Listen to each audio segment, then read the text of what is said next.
Itulah yang ada di setiap hati kami ya Bapak. Kami perlu, kami butuh firman-Mu sekarang. Karena kami merasa kami tidak berani dan kami memang tidak bisa untuk berjalan sendiri tanpa Engkau, tanpa tuntunan firman-Mu. Oleh sebab itu kami sudah memuji, mengagungkan Engkau. Tiba saatnya Engkau berbicara kepada kami, pakailah anak-Mu yang sangat terbatas ini untuk menyampaikan isi hati-Mu. Tolonglah kami, berkati kami semua dengan hikmat surgawi, sehingga kami memiliki bahasa yang sama, kami boleh mengerti, dan berikan kami kesanggupan untuk melakukannya, sehingga hidup kami berubah, semakin hari semakin berkenan di hadapan-Mu Bapa.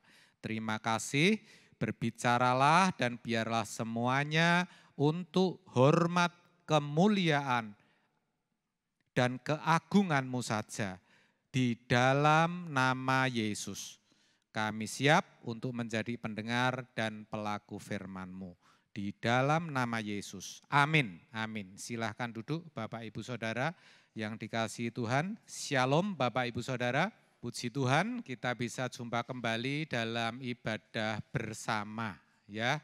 Saya sungguh percaya bahwa kalau saat ini Bapak Ibu Saudara bisa ada di tempat ini dalam keadaan baik, sehat, tanpa kurang suatu apapun juga, itu bukan sesuatu yang kebetulan. Tetapi memang ada campur tangan daripada Tuhan, itu kemurahan, kasih, dan perlindungan daripada Dia. Yang setuju katakan amin. Baik Bapak Ibu Saudara, hari ini kita memasuki hari kedua di tahun 2022 ya. Saya percaya di antara kita semua bahkan hampir semuanya merasa aman-aman saja ya, enggak ngalamin apa-apa. Tetapi tentu 2 hari pertama atau hari kedua itu belum bisa dijadikan pedoman untuk menggambarkan seperti apa nantinya tahun 2022 itu. Kita tidak ada yang tahu apakah COVID-19 itu akan mereda dan akhirnya hilang sehingga kita tidak perlu memakai prokes lagi ya, enggak susah-susah pakai masker, enggak sesek, atau justru ada varian baru yang lebih berbahaya, atau barangkali ada musibah, bencana, atau kejadian-kejadian lain yang tidak kita harapkan dan tidak nyaman bagi kita. Kita tidak tahu apakah usaha pekerjaan Bapak Ibu Saudara di tahun depan ini akan semakin baik atau sebaliknya. Kesehatan kita juga enggak ada yang tahu. Kalau saat ini saya berdiri dalam keadaan sehat, bukan jaminan tahun depan saya bisa tetap sehat. Semuanya ada dalam ketidakpastian, Saudara. Ya, saya katakan kita juga tidak tahu apakah ke depan apa yang kita lakukan itu semakin menyukakan hati Tuhan, kita semakin setia, iman kita semakin kokoh, atau sebaliknya, kita meninggalkan Tuhan, kita tidak lagi setia. Tidak ada yang tahu, saudara. Tak seorang pun tidak ada yang tahu. Jangankan sampai akhir tahun nanti, memprediksi seperti apa, besok apa yang terjadi, tak seorang pun itu tahu. Bukan saya yang mengatakan, Alkitab sendiri yang mengatakan. Di dalam Yakobus 4 ayat 14 dikatakan, tidak tahukah kamu bahwa hidupmu itu seperti uap. yang sebentar kelihatan lalu lenyap. Itu berarti kita sendiri pun gak bakal tahu apa yang akan kita alami, apa yang akan terjadi dalam diri kita besok. Apakah kita masih diberi nafas kehidupan atau tidak, saudara? Yang pasti dunia itu terus berubah dengan semangat zamannya. Yang pasti saudara nanti akan temukan ada berbagai kejutan-kejutan, perubahan-perubahan yang menuntut kesiapan setiap kita untuk menghadapinya, saudara. Saudara nantinya akan tahu bahwa sesungguhnya segala sesuatu itu akan menjadi semakin sulit, bukan semakin mudah. Dunia itu akan menjadi tempat yang semakin tidak nyaman untuk dihuni. Ya, Alkitab mengatakan pada akhirnya akan jadi lake of fire yang diterjemahkan sebagai lautan api, saudara. Dan keadaan itu tidak bisa kita hindari, tidak bisa kita tolak atau kita lawan. Makanya tadi saya katakan dibutuhkan kesiapan dari setiap kita untuk menghadapi berbagai kemungkinan yang ada. Bagaimana Pak kalau kita tidak siap? Ya tentu ada resikonya, saudara. Kalau kita tidak siap yang pasti akan sering stres, saudara, ya. Bahkan sakit, dan tidak ditutup kemungkinan hidup kita akan jadi berantakan, akan jadi hancur. Dan saya percaya tak seorang pun di antara kita yang merindukan, yang menginginkan, atau yang mau untuk mengalami keadaan-keadaan yang seperti itu. Amin, saudara. Oleh sebab itu, dalam memasuki dan menapaki tahun 2022 dengan segala semangat zaman dan segala ketidakpastiannya ini, maka kita harus mau tidak mau memiliki tekad, memiliki semangat, dan memiliki harapan yang baru. Ya, itu harus diingat-ingat. Ini pesan awal tahun dari Tuhan, ya. Tekad yang baru. Tekad kita itu harus benar. Kalau belum benar harus dibarui. Apa toh tekad yang benar itu? Tekad kita itu semakin hari harus menjadi semakin serupa dengan Yesus atau sempurna seperti Bapa. Karena yang namanya mengikut Kristus itu artinya mengikuti jejaknya. Artinya hidup seperti dia hidup. Yang namanya Kristen itu artinya seperti Kristus. Maka kalau ada kekristenan yang mengajarkan yang tidak demikian atau yang kurang, pasti itu tidak benar. Ya, karena jelas hal itu dinyatakan di dalam 1 Yohanes 2 ayat 6, saudara. Nanti saudara bisa baca sendiri. Semangat baru, artinya semangat kita itu harus seperti semangatnya Tuhan Yesus. Lah, bagaimana kita bisa memiliki semangatnya Tuhan Yesus?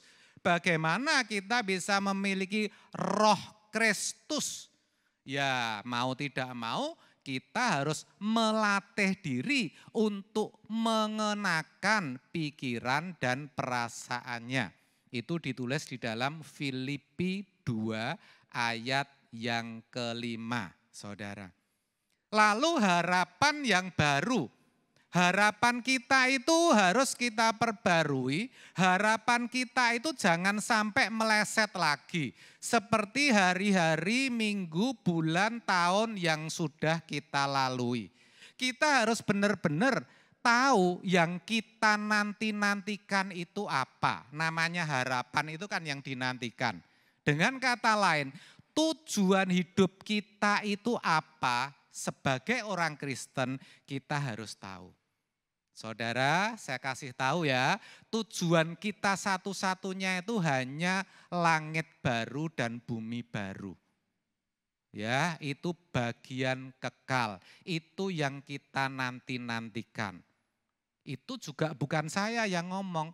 Bapak Ibu Saudara bisa buka di 2 Petrus 3 ayat yang ke-13, Saudara. Saudara bisa baca sendiri nanti di rumah. Nah, pertanyaan yang bisa muncul, bagaimana agar kita itu bisa memiliki tekad, memiliki semangat dan harapan yang baru itu. Karena ini tentu tidak mudah, saudara. Coba saudara koreksi diri saudara sendiri. Kemarin pulang dari ibadah tutup tahun, ada ayat emas dibagikan. Ya saudara ambil, saudara baca ya. Wah, barangkali setelah mendapat ayat emas punya tekad yang menggebu-gebu, mau inilah, mau itu, ya, mau memperbarui hidup, enggak mau berbuat yang tidak benar lagi. Tetapi setelah keluar dari halaman gereja, kena udara bebas, sampai di rumah, udah lupa saudara, luntur tekadnya. Itu membuktikan bahwa untuk memiliki tekad menjadi serupa dengan Yesus tadi tidak mudah. Tetapi saya mau katakan bisa saudara, bisa. Caranya gimana? Caranya kita harus mengalami pembaharuan di dalam roh dan pikiran. Itu dituliskan di dalam Efesus 4 ayat 23. Lah ini yang akan jadi perenungan kita sore ini.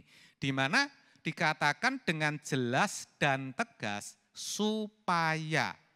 Ya, ini artinya sesuatu yang dikehendaki. Supaya kamu, saudara dan saya, dibaharui di dalam roh dan pikiranmu.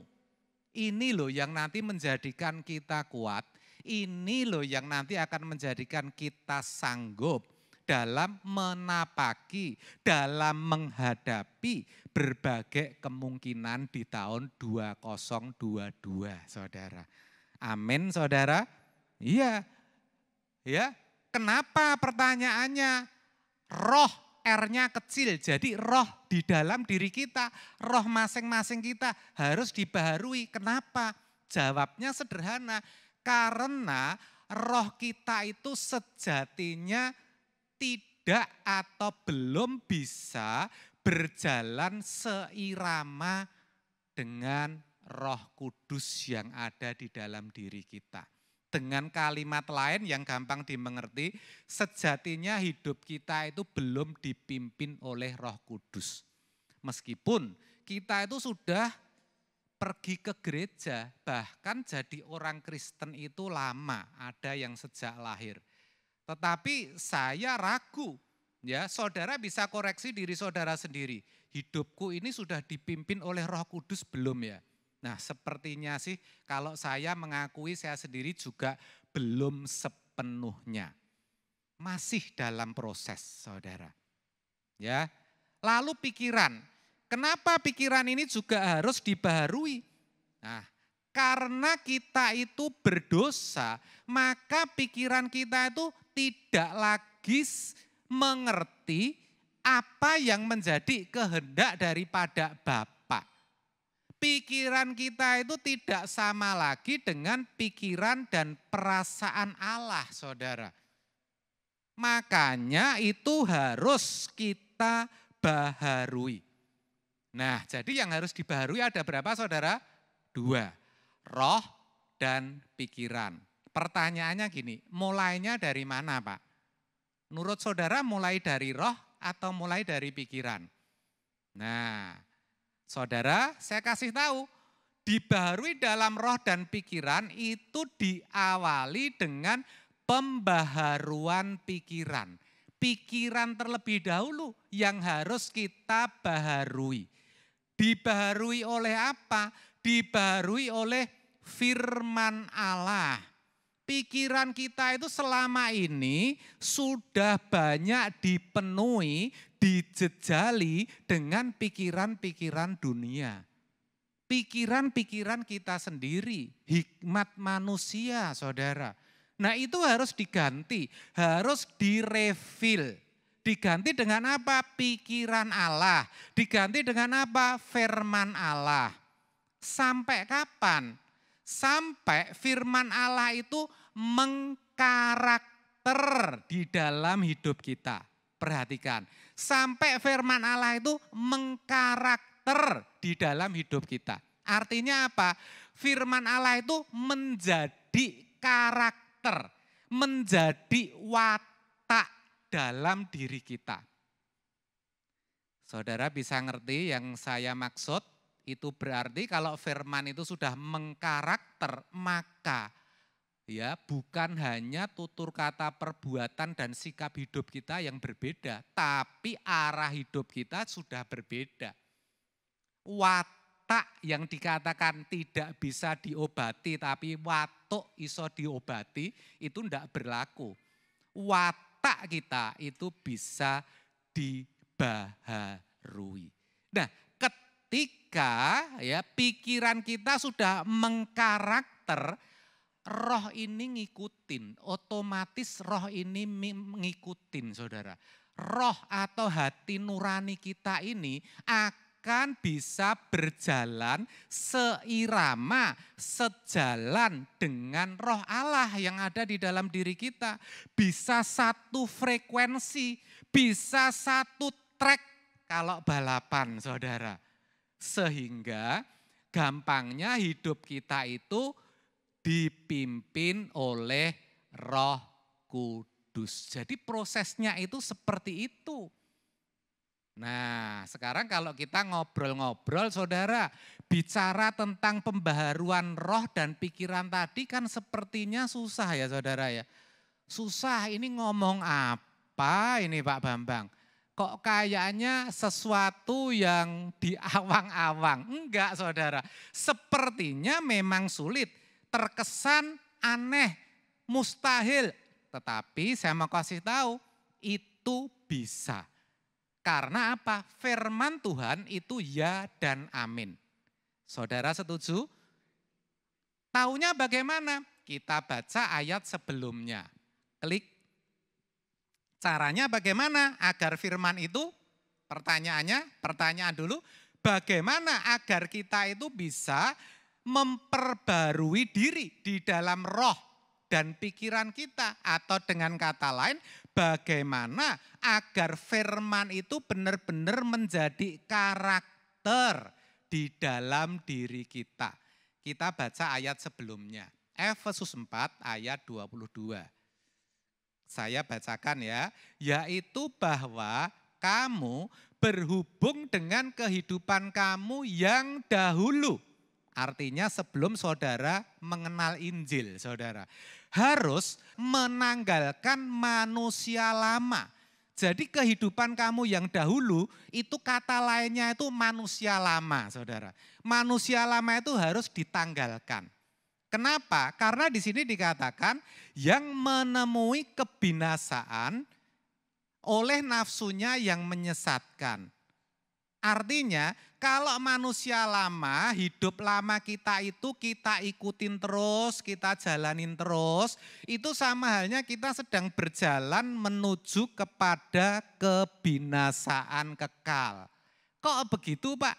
Karena penuh dengan nafsu yang menyesatkan. Saudara ngerti yang saya maksudkan? Jelas ya, ini saya cukup pelan. Ya. Maka mau tidak mau saudara dan saya harus menanggalkannya. Artinya mematikannya, artinya tidak menurutinya. Supaya apa kok harus ditanggalkan? Supaya apa kok harus tidak dituruti atau dimatikan? Tadi ayat 23 mengatakan supaya kamu dibaharui di dalam roh dan pikiranmu. Betul ya saudara? Jadi artinya apa? Supaya kita itu bisa dibaharui di dalam roh dan pikiran, maka kita harus menanggalkan manusia lama kita, saudara. Ya, lalu pertanyaan yang bisa muncul, caranya bagaimana? Caranya mematikan daging ini gimana? Caranya gimana supaya saya enggak lagi hidup seperti yang dulu? Itu yang jadi pertanyaan. Ya, caranya kita harus mengenali diri kita, saudara.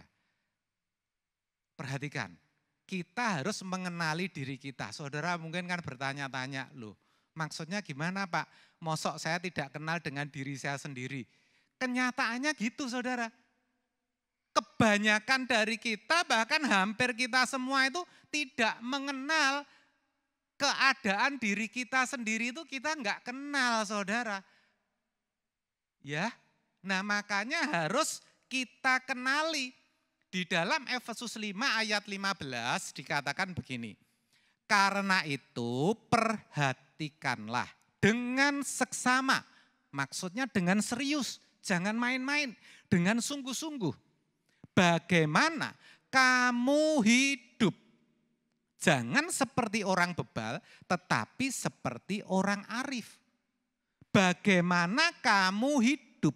Kalau saudara pelajari dalam teks aslinya, bagaimana kamu hidup ini artinya bagaimana kebiasaan hidupmu. Sehari-hari itu kebiasaan hidupmu itu seperti apa? Itu harus kamu perhatikan, saudara. Berarti atau dengan kata lain, kita sedang berusaha mengenali diri kita kalau kita memperhatikan kebiasaan hidup kita sehari-hari. Amin. Saudara ngerti? Nah yang jadi pertanyaan selanjutnya gini, Pak, sekarang yang harus dikenali itu apa dalam diriku? Yang harus aku perhatikan itu apa? Ada 3 saudara, itu minimal. Yang pertama, ya, yang harus kita perhatikan, adakah dosa yang tersembunyi.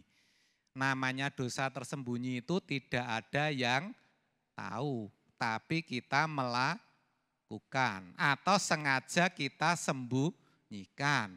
Atau kita pinter-pinternya membungkus dengan rapi. Ya kan? Ada uang perusahaan, uang kantor. Kita diberi kepercayaan. Tidak ada orang tahu uangnya enggak pernah dicek oleh owner atau oleh manajemen ya. Bisa itu ya, digunakan dulu, diputerin dulu. Enggak ada yang tahu, sampai sekarang juga tidak ketahuan. Itu merupakan dosa yang tersembunyi.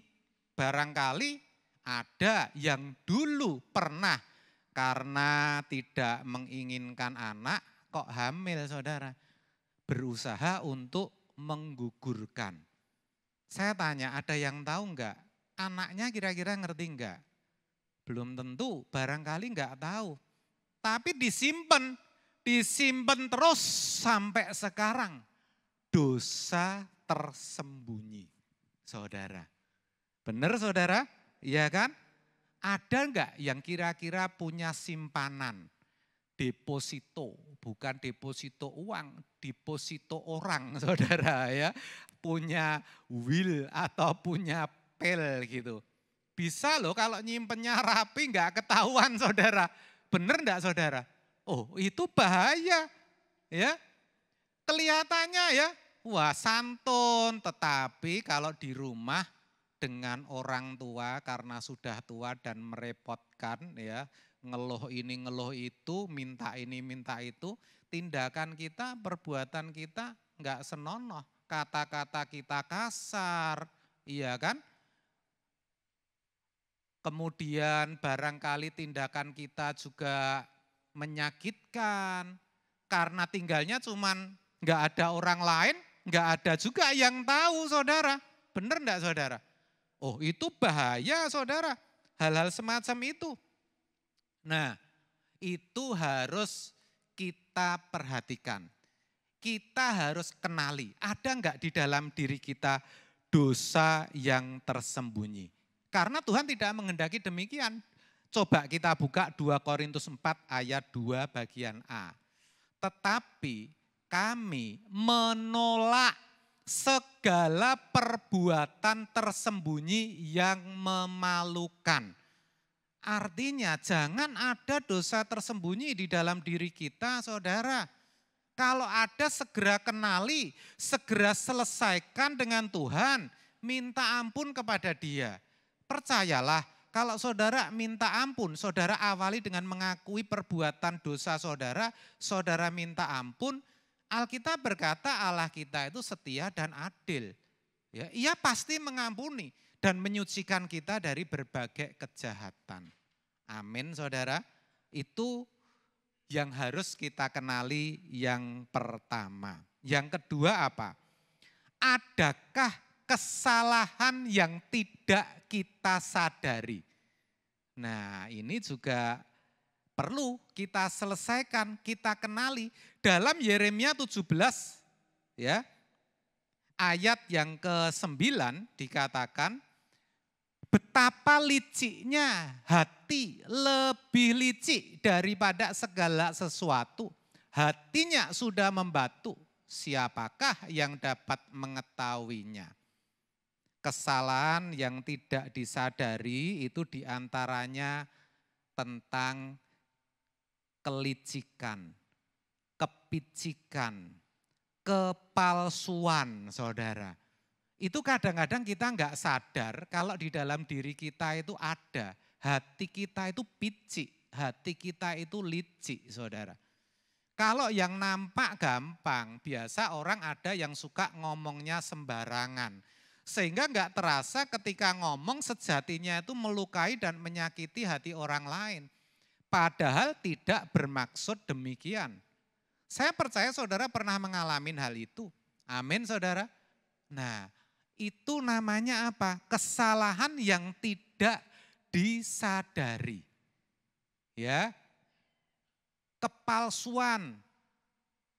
Tadi pagi Ibu Gembala juga menyinggung tentang kepalsuan. Kalau di depan itu baik, saudara. Oh, ngomongnya bagus, santun. Wah, tapi jangan tanya kalau di belakang, saudara. Karena enggak ada yang tahu ya ngomongnya menjelek-jelekan, ya. Padahal enggak tahu faktanya, enggak tahu kejadian yang sebenarnya, enggak ngerti ceritanya A sampai Z. Kalau istilah Bu Gembala tadi pagi itu, ya untuk mengetahui isi buku kan dibaca dari awal sampai akhir. Masa taunya bacanya cuma selembar dok, sudah menilai isi buku itu, kan enggak bisa, saudara. Tapi enggak sadar. Makanya dikatakan kesalahan yang tidak disadari. Kalau ada manajer, ada pimpinan, oh kerjanya keras, saudara. Tetapi begitu tidak diawasi, kerjanya semau gue. Suka-suka, males-malesan, main HP, saudara. Itu kepalsuan, ya. Kita ini juga licik hati kita. Seringkali kita ngomong di hadapan orang sepertinya kita itu memuji. Tapi sebetulnya itu menjerumuskan. Karena yang dikatakan itu cuman untuk menyenangkan hati orang, saudara. Supaya didengar enak sebagai bentuk basa-basi, lah kita ngomongnya seakan-akan atau terkesan memberi pujian, padahal hatinya tidak tulus alias tidak keluar dari hati, atau dengan kata lain yang dikatakan itu bukan yang sebenarnya.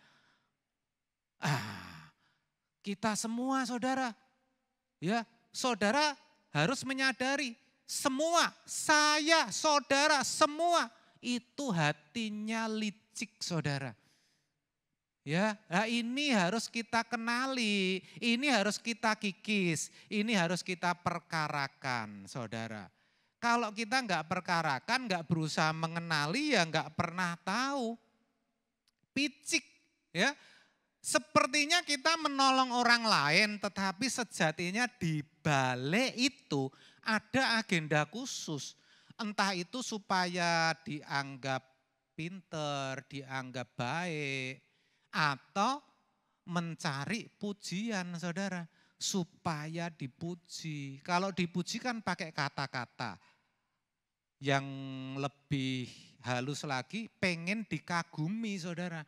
Sehingga, wah iya orang ini hebat ya. Nah, dia merasa, aku kalau ngomong begini, aku berbuat begini, pasti orang akan mengagumi aku. Saya tanya, ada yang tahu enggak sih? Orang lain ngerti enggak kalau kita seperti itu? Halo? Enggak tahu, kita sendiri itu enggak sadar loh saudara. Coba, saudara sekarang pikirkan, renungkan, pernah enggak saudara seperti itu dan saudara sadar enggak? Enggak sadar, tetapi memang nantinya akhirnya bisa lama ya, itu kita sadar, iya ya aku sebenarnya itu enggak bener loh. Tetapi enggak pernah dikenali, enggak pernah diperkarakan saudara. Makanya itu penting. Kayaknya enggak ada kaitannya ya dengan memasuki tahun 2022, tapi ada saudara. Ketika hati saudara itu enggak bersih, saudara itu power saudara itu lemah kok. Ya, nampaknya kita itu beribadah, Alkitab berkata begitu. Tetapi kita itu memungkiri kekuatan kita. Gitu loh saudara. Nah ini loh, ini yang harus kita sadari. Sukanya janji. Ada enggak yang suka gampang janji? Ada kan? Wah nanti saya bantulah, tenang aja. Ya kan? Kalau enggak entar yang sederhana, aku ke rumahmu ya. Kalau enggak entar apa ya, aku mau belajar dari kamu dan lain sebagainya. Janji-janji gampang, tetapi tidak ditepati. Ya, kita pada umumnya enggak sadar kalau itu salah. Karena kita asal janji, asal ngomong. Padahal salah enggak saudara saya tanya? Salah, janji enggak ditepati kok. Itu namanya kesalahan yang tidak apa? Disadari. Amin saudara. Yang ketiga yang harus kita kenali itu apa? Masihkah ada percintaan dunia dalam diri kita yang mengikat? Ya, di dalam Lukas 14 ayat 33 dikatakan, demikian pula lah tiap-tiap orang di antara kamu yang tidak melepaskan dirinya dari segala miliknya tidak dapat menjadi muridku. Ayat ini berbicara tentang keterikatan saudara. Yang tidak bisa melepaskan diri itu bukan berarti tidak boleh punya apa-apa. Bukan saudara, bukan berarti kalau melepaskan segala sesuatu terus tidak bisa menikmati hidup, juga bukan. Tetap bisa, mau minum kopi, merasakan nikmatnya kopi, bisa. Mau nonton film, drama yang membangun, bagus, bisa. Tetap bisa, ya. Mau apa? Apapun bisa, tetapi jangan sampai itu mengikat saudara. Kerja keras cari duit yang banyak boleh enggak? Boleh. Uang itu enggak ada salahnya kok. Yang salah kalau kita cinta uang. Cinta uang itu artinya apa toh? Hidup kita dikuasai, dijerat, diikat oleh uang saudara. Sehingga mau enggak mau kita memburu terus saudara. Ya, saudara bisa ngerti ya yang dimaksud. Nah ini harus kita kenali karena barangkali ini sesuatu yang sepele. Yang barangkali kapan hari itu saya 2 minggu lalu tuh saya cerita, saya capek sekali. Saya enggak yakin kalau hari Minggu pertama tanggal 5 itu saya bisa tampil di mimbar. Tapi akhirnya saya bisa selesaikan menyampaikan firman Tuhan. Saya cerita sama istri saya ngomong gini, Pak soalnya gue tak perhatikan kalau Sabtu badminton kata dia begitu. minggunya itu kamu kelihatan capek gitu. Nah gitu ya, ya oke lah saya nanti Sabtu enggak badminton. Sudah 2 Sabtu ini saya enggak badminton saudara. Kenapa kok bisa gitu? Saya coba kenali diri kita. Benar enggak yang dikatakan? Bisa benar, bisa enggak saudara. Benar enggak? Yang tahu saya kok, yang main saya kok. Saya kesel enggak kan, yang ngerti saya sebetulnya. Tetapi saya berusaha mengenali diri saya sendiri. Yang saya dapatkan apa? Ternyata saya main bulu tangkis itu berpotensi untuk mengikat diri saya. Ya. Bukan tidak mungkin saya bisa terikat, karena saya memang pernah terikat dengan hal itu. Waktu masih muda itu anak saya sakit panas, harinya badminton tak tinggal saudara. Gitu loh saudara, itu kan hal yang sepele. Betul nggak saudara? Sangat sepele. Nah saya enggak tahu dalam kehidupan saudara apa. Tetapi yang mau saya katakan, kalau saudara tanya pada Tuhan, Tuhan adakah? Ya, saudara pertanyakan, adakah atau masihkah aku dalam percintaan dunia Tuhan? Tolong. Tuhan pasti kasih tahu kok. Kalau saudara benar-benar percaya Allah kita itu Allah yang hidup, berarti dia pasti bicara. Benar enggak saudara? Lah yang jadi soal itu saudara enggak pernah memperkarakan. Saudara berpikir, berperkara dengan Tuhan, ada dalam kebersamaan atau persekutuan dengan Tuhan secara pribadi, itu tidak lebih penting dari cari uang, tidak lebih penting dari nonton TV atau aktivitas-aktivitas yang lain, nongkrong di wedangan, melakukan hobi. Dan bahkan kadang-kadang sepertinya benar melakukan pelayanan di gereja enggak ada habisnya atau bekerja siang malam, sepertinya itu lebih penting. Tapi sebenarnya enggak saudara, karena kita tidak akan pernah bisa mengenali diri kita. Amin saudara. Nah itu harus kita perkarakan tiap saat sesering mungkin. Ya, tentu dengan pertolongan firman sebagai penuntun dan Roh Kudus yang memberikan hikmat. Sehingga kalau kita lakukan terus-menerus, kita itu ada kepekaan. Maksudnya kepekaan tuh gini loh saudara, kita itu semakin cepat tanggapnya. Kalau mau melakukan ini, wah langsung tanggap saudara, ini tidak sesuai dengan pikiran dan perasaan Allah. Mau ambil keputusan ini, langsung tanggap. Wah yoi, ini menyakitkan hati Tuhan. Itu loh maksudnya kepekaannya semakin cepat. Kalau orang nggak dilatih, setiap orang itu saudara punya kepekaan saudara. Karena ada Roh Kudus. Lah kalau saudara nggak latih, Roh Kudus saudara diemin terus di sini, hidup saudara nggak berubah-berubah. Dan faktanya kebanyakan orang Kristen gitu, sudah Kristen bertahun-tahun ya hidupnya sama saja. Ya, karena apa? Memang nggak pernah diperkarakan. Padahal kepekaan itu pasti ada. Daud itu punya kepekaan tinggi, dia mau nyerang Filistin, dia tanya Tuhan ini tak serang enggak? Tuhan ngomong enggak diserang. Tuhan ngomong serang. Gitu loh. Setiap kali akan bertindak, Daud tanya sama Tuhan. Nah itu harus kita contoh saudara. Lah sekarang tandanya apa? Kalau roh kita itu sudah diperbarui, kalau pikiran kita itu sudah diperbarui, tandanya apa? Mesti ada tandanya dong. Nah kalau tidak ada tandanya kita tahu bagaimana. Apakah kita ada progres, kemajuan atau tetap saja. Kan kita enggak tahu. Benar enggak saudara? Lah tandanya itu kalau kita berbuat salah sedikit saja. Ya, itu rasa kecewanya enggak habis-habis saudara. Tak kasih tahu.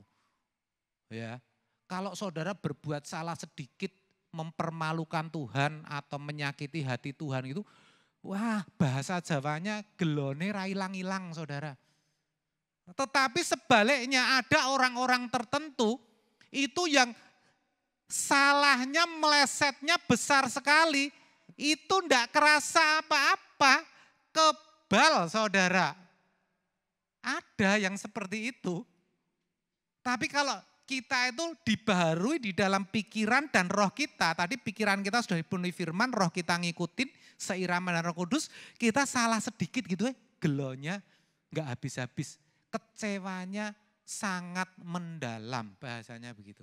Ya, itu yang pertama. Yang kedua tandanya apa? Kita itu tidak bisa dibahagiakan oleh apapun dan siapapun juga. Enggak bisa. Enggak bisa, ya. Karena kebahagiaan kita itu hanya Tuhan. Amin, Saudara. Karena kebahagiaan kita satu-satunya itu Tuhan, tidak ada yang lain. Susah gitu Pak, justru susah latihlah dari sekarang. Nah kalau enggak dilatih ya enggak bisa-bisa Saudara. Amin Saudara. Dan yang ketiga apa Saudara? Tandanya kalau kita sudah dibarui di dalam roh dan pikiran, kerinduan kita tuh hanya LB3, langit baru dan bumi baru. Enggak ada lagi. Ya, sukar loh Saudara, karena saya sudah praktek ini. Saya berani ngomong seperti ini karena saya sudah praktek. Saya berusaha fokus hidup saya itu saya fokuskan ke LB3. Saya membayangkan kehidupan ke depan itu betapa indahnya. Saya bayangkan kalau saya menemukan satu tempat yang indah di bumi, itu lebih indah. Di sana enggak ada kejahatan, enggak ada orang yang melukai orang lain, enggak ada. Adanya itu semua rindunya itu maunya itu saling menolong satu dengan yang lain. Ibarat saudara pergi itu enggak bakal takut untuk dirampok. Enggak tahu jalan, enggak perlu takut. Karena nanti pasti ada yang menolong. Betapa indahnya kehidupan kerajaan surga di mana Kristus Yesus sebagai rajanya. Sehingga kalau dibandingkan dengan penderitaan zaman sekarang, Alkitab berkata itu tidak sebanding. Meskipun kita menderita karena satu penyakit yang hebat, itu enggak ada artinya karena itu satu, tidak sebanding dengan kebahagiaan dan kemuliaan yang akan kita terima. Ya. Yang kedua, itu terbatas oleh waktu. Sementara yang di bumi, sedangkan yang di kekekalan itu selama-lamanya kok. Amin saudara. Itu kita harus latih.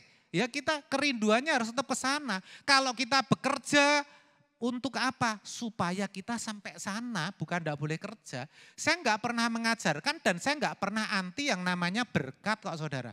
Saudara seringkali saya percaya saudara keliru memahami yang saya maksud. Saya tuh enggak anti dengan berkat. Saudara kerja cari duit yang banyak, setuju.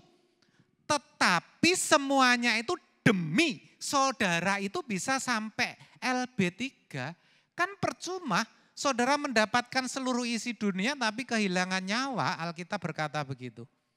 Amin saudara. Saudara pergi dengan keluarga boleh enggak? Sangat boleh dan harus diluangkan. Tetapi semuanya itu supaya kita itu bisa sampai LB3. Jangan cuma untuk memenuhi hawa nafsu kedagingan. Amin saudara. Saya enggak mengajak saudara macam-macam kok saudara. Mengajak saudara mengerti kehendak Tuhan. Mengajak saudara belajar kebenaran firman Tuhan yang murni. Yang selama ini itu sudah dimodifikasi. Jadi mediokritas Kristen yang setengah-setengah. Padahal Alkitab jelas mengatakan, ya kamu tidak bisa mengabdi kepada dua tuan. Gak bisa kita mengabdi kepada dunia atau mamon, tetapi sekaligus mengabdi kepada Tuhan. Tapi maunya kita kan seperti itu saudara, setengah-setengah ya. Pergi ke gereja iya, nuruti hawa nafsu iya, kan sudah ke gereja, sudah Kristen. Oh jangan gitu saudara, jangan main-main. Hidup ini seperti uap, sebentar kelihatan lalu apa? Lenyap. Ya saya percaya saudara. Ini tidak kebetulan kalau saya sampaikan. Tetapi kalau saudara benar-benar berjuang untuk mengikuti, ya, saudara memiliki kesiapan apapun yang akan terjadi. Ya, di tahun 2022, mau itu ada varian Omikron kayak bencana alam, ekonomi sulit, uang dipotong seperti dulu, dan lain sebagainya. Saudara itu arahnya sudah jelas kok. Pandangannya ke LB3, ini enggak ngaruh saudara, enggak ngefek. Amin saudara. Saudara sakit, tubuh memang sakit, tetapi roh menyala-nyala. Lah itu loh kita jadi tough, jadi tangguh dalam segala keadaan. kita justru jadi berdampak. Orang lihat kita, oh itu luar biasa, siapa itu ya?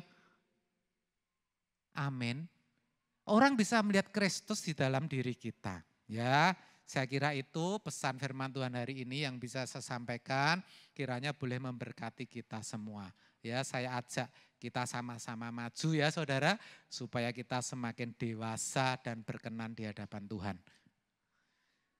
Mari kita pujikan satu pujian.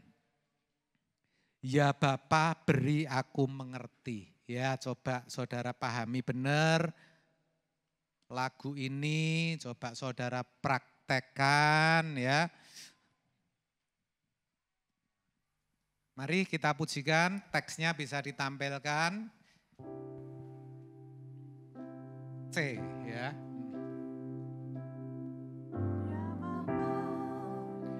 Beri aku mengerti keadaanku di matamu. Masihkah ada dosa tersembunyi, kesalahan tak ku sadari. Ya Bapa, bukalah pengertianku agar ku kenali diriku. Masihkah ada percintaan dunia yang mengikat hatiku? Aku bersedia melepas semua, tak bercela dalam pandanganmu. Sebelum mata menutup selamanya, aku layak di hadapanmu. Dari awal.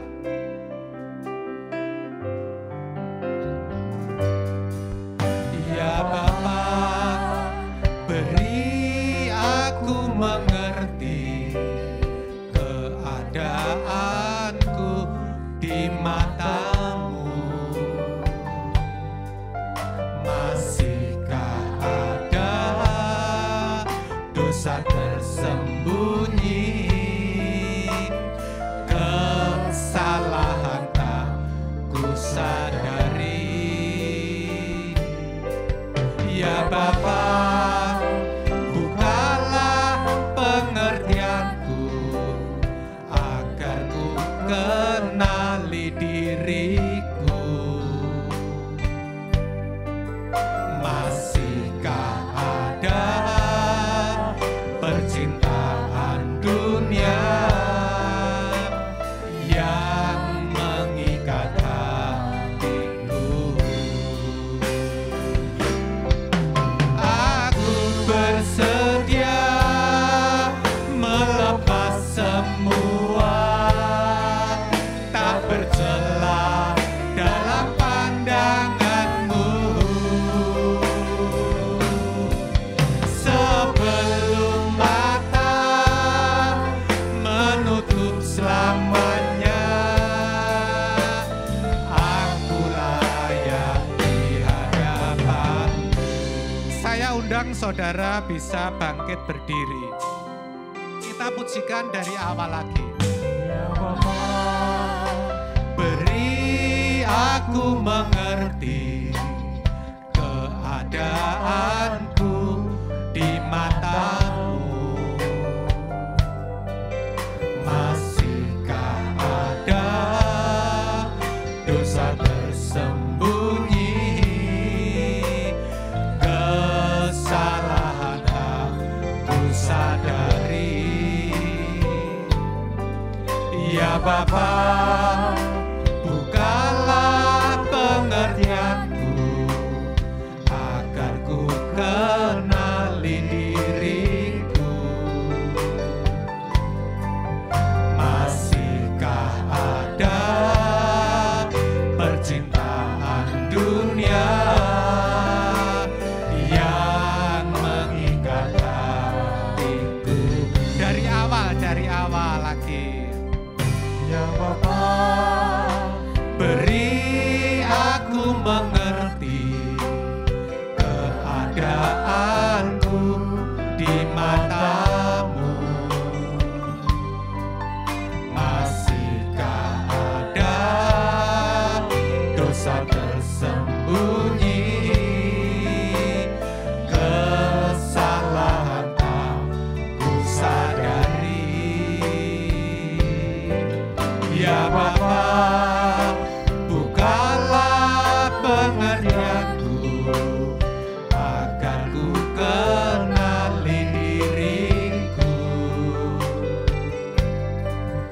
Masihkah ada percintaan dunia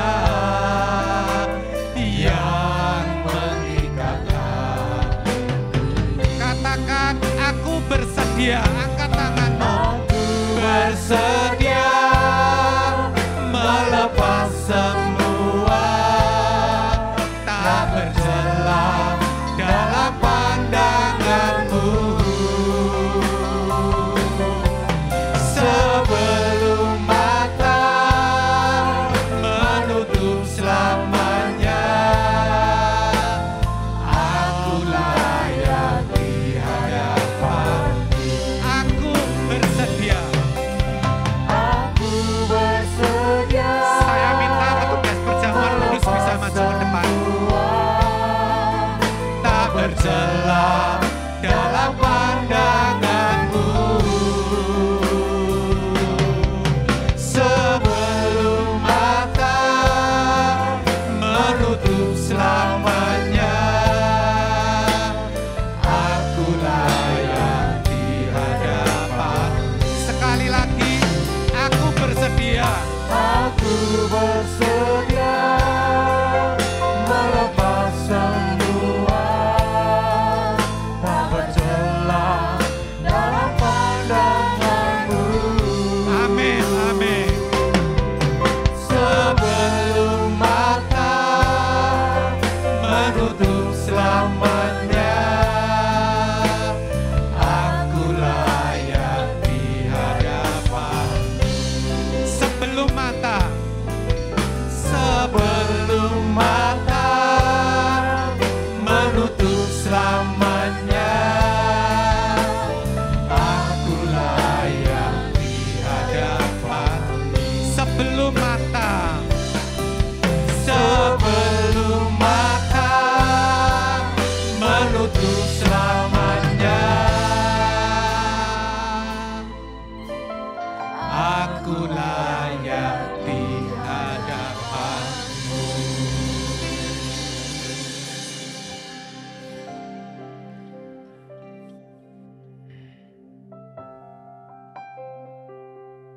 Bapa, kami sungguh bersyukur oleh karena Engkau membekali kami dengan firman-Mu, agar kami bisa menapaki, menjalani, bahkan menghadapi tahun 2022 ini yang penuh dengan ketidakpastian, yang penuh dengan kejutan, yang penuh dengan perubahan-perubahan.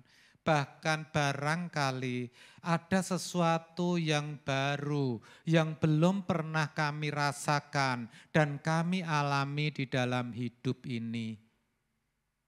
Tetapi kami bersyukur ya Bapa, oleh firman-Mu di mana Kau ingatkan agar setiap saat kami berjuang untuk memperbarui pikiran dan roh kami. Karena itulah sesungguhnya kekuatan dari ibadah kami. Kami akan jadi tangguh, kami tidak lagi akan terpengaruh oleh apapun juga. Karena memang kami tidak akan mampu dan dapat dibahagiakan lagi oleh hal-hal yang tampak mata. Karena fokus hidup kami sudah berubah ke langit yang baru dan bumi yang baru. Terima kasih ya Bapa, berkati perjuangan kami. Dan biarlah semuanya ini untuk hormat kemuliaan-Mu, hanya di dalam nama Yesus. Amin, amin.